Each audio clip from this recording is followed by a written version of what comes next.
الأخوة المتابعين حياكم الله. في هذا الفيديو أنا حابب بس أرد على بعض الانتقادات أو بعض الآراء أو بعض التعليقات اللي وصلت لينا هنا للقناة. في البداية بس عايز أقول حاجة لإخواننا المتابعين. أي حد بيعمل قناة على اليوتيوب بيبقى هدفه الأساسي منها الربح. دي حاجة معروفة يعني، مش محتاجة كلام. طيب، لما أنشأنا إحنا القناة بدأنا وقلنا نعمل حاجة إن هي إيه، نحيي حاجة من التراث يعني. فكان قدامنا عدة برامج، اخترنا برنامج أغرب القضايا، كان بيذاع على الإذاعة المصرية زمان. طيب، الإذاعة المصرية دي البرامج بتاعتها طبعا ده يعتبر فيديوهات حصرية ليها ولها حقوق استخدام، حقوق طبع ونشر. عشان انت تاخد منها لازم تغير، يعني سياسات اليوتيوب بتقول لك والله ضيف قيمة للفيديو او ضيف قيمة للحاجة اللي انت هتاخدها من حد تاني.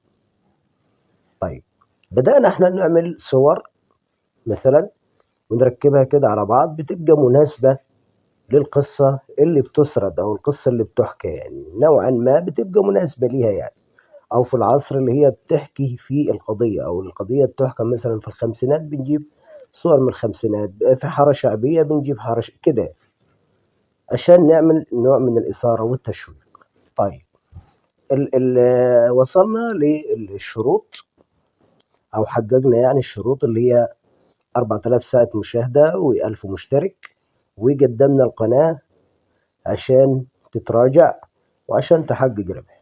اليوتيوب رفضها، قال لك محتوى معاد استخدام. طيب، ادانا فرصة 3 شهور ان احنا نعدل من فيديوهات القناة، نحذف نضيف بتاع، المهم عدل قناتك، وبعد 3 شهور قدم طلب للمراجعة تاني. عملنا كده وجبنا برضو الفيديوهات بصور، وحطينا يعني الصورة بتاعتي أنا كفيديو على في جنب كده من الفيديو، على جنب كده. وصلت لنا انتقادات بقى وتعليقات، هو الراجل ده اللي في الفيديو لازمته ايه وانت ليه فرضه علينا واحنا ايه ذنبنا ان احنا نشوفه، ومن الحاجات دي يعني الحاجات السلبية يعني. يا سيدي طبعا ما اجبرتكش على المشاهدة يعني احنا بنعدل قناتنا مثلا، بنحاول نعدل، يعني احنا عايزين نحقق ربح، مش جايين مثلا كده يعني، مش فاتحين القناه للتسليه بس يعني. انا بستهلك مثلا نت وباقه ومن وقتي ومش عارف ايه، او كل الناس كده اليوتيوبر عاملين قنوات عشان يحققوا ربح.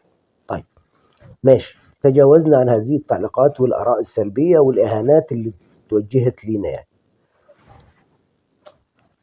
قدمنا القناه بعد 3 شهور للمراجعه تاني، رفضها برضو اليوتيوب. دلوقتي ادانا فرصه 3 شهور اخرى وقال لك برضو عدل من الفيديوهات. احنا حابين نقدم المحتوى يعني، هو مش محتوى حصري، مش بتاعنا، بتاع الإذاعة المصرية. حابين نحيي التراث وفي نفس الوقت احنا نستفيد، والمشاهد برضو يعرف الأشياء اللي كانت موجودة من زمان. في ناس بتحب الحاجات اللي كانت موجودة زمان في الزمن الجميل. طيب، فاضطريت ان انا ايه نظهر بشكل ده ونسمع الصوت بس مثلا. برضه في بعض الآراء جات وقالت لك يا عم أنت، إحنا مالنا بيك، مالنا بشكلك، مالنا مش. يا جماعة ما يصحش كده يعني. أنا لم أجبر أحدا على المشاهدة. هناك بعض القنوات الأخرى ومئات القنوات على اليوتيوب تقدم نفس المحتوى أو مشابه لي، فأنت حضرتك مش حابب تشاهد القناة، هذه حريتك الشخصية ولم أجبرك على شيء. لكن في المقابل برضه هذه حريتنا الشخصية إن احنا نعدل في قناتنا ونحاول نعدل من سياساتنا اليوتيوب اللي هو عايزها. والله انت حابب الاسلوب ده، اهلا وسهلا وتشرفنا وفوق الراس من فوق، وشرف لينا ان انت تتابعنا. مش حابب، خلاص، الانسحاب في هدوء، وفي قنوات تانية كتير ممكن حضرتك تشاهدها. لكن توجه اهانة شخصية او تعليقات سلبية، طب ليه؟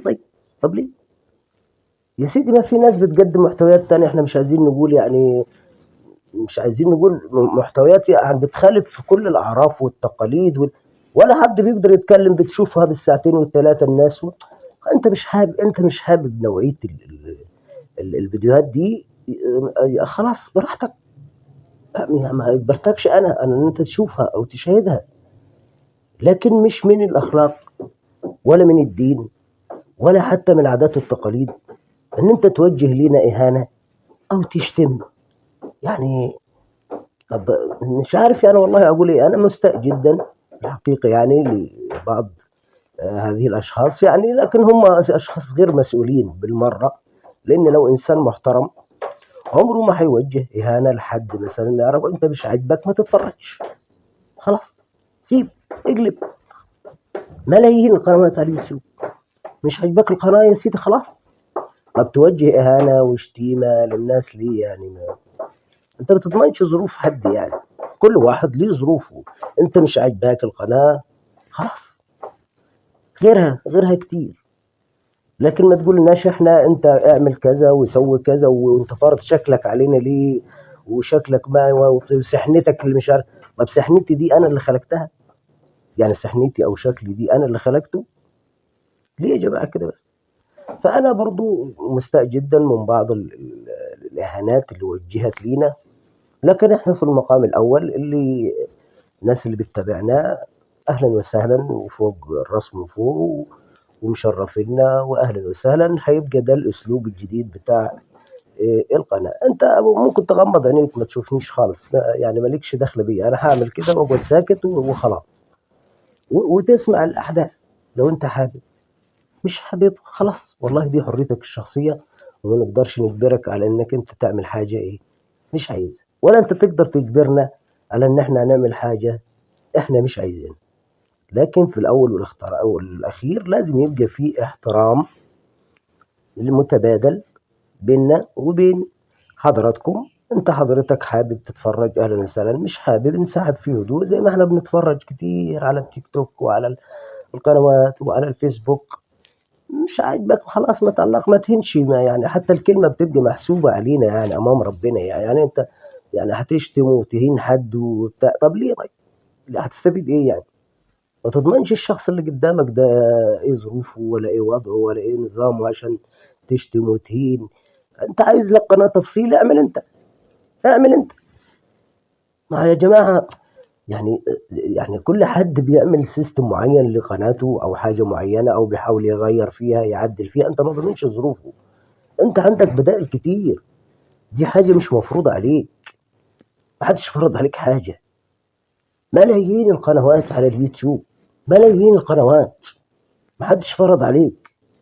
يعني حضرتك اللي جاي وعايز تتفرج زي ما انا قلت ومكرر، عاجبك الاسلوب مثلا الجديد بتاع القناة وهتشرفنا وفوق الراس من فوق واهلا وسهلا، ومالكش دخل بشكل خالص انساني. غمض عينيك بص في حتة تانية، اسمع الاحداث بس اذا كانت الاحداث عجباك وخلاص.